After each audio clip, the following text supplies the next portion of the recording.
என்ன சொல்கிறேன்னா, நான் ஏன் இந்தியாவிலேருந்து பண்ணுறது ரிஸ்க்குன்னு சொல்கிறேன்.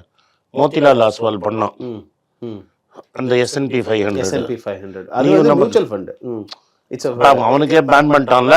அது வந்து செபி எடுத்த முடிவு சார். அது செபி இல்ல, அக்ராஸ் டாலர் வந்து இனிமேல் நீ மியூச்சுவல் ஃபண்டுக்கு வாங்கக்கூடாதுன்னு அம்மையார் எடுத்த முடிவு. ஓகே, நீ எதுக்கு பாவம் செபி அம்மையாரை திட்டுற? ஓகே, எடுத்தது ஃபைனான்ஸ் மினிஸ்டர்.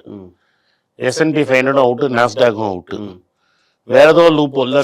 இண்டெக்ஸ் ஃபண்ட் நம்ம வந்து அதை இன்வெஸ்ட் பண்ண முடியல இப்போதைக்கு. It is in suspense. So நாளைக்கு நீ இந்தியாலேன்னு பண்ணுறச்ச எஸ் கபடி ஆடி வா வா வான்னு கூப்பிடுறான்னு ரன்னிங் பிட்வீன் த விக்கெட்ஸ் மாதிரி தான். ப்ளீஸ் கம் கம் கம்னு கூப்பிடுவாங்க. நீ பாதி தூரம் ஓடிடுவ. என்னது பாதி தூரம் ஓடிடும்.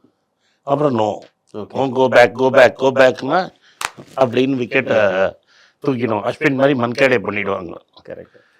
ஸோ நீங்கள் சொல்கிற மாதிரி மினிமம் இன்வெஸ்ட்மெண்ட் நம்ம யூ கேன் ஸ்டார்ட் ஃப்ராக்ஷனாகவும் வாங்கலாம். அதெல்லாம் வாங்கலாம். So which is a very good option. Which is a good option.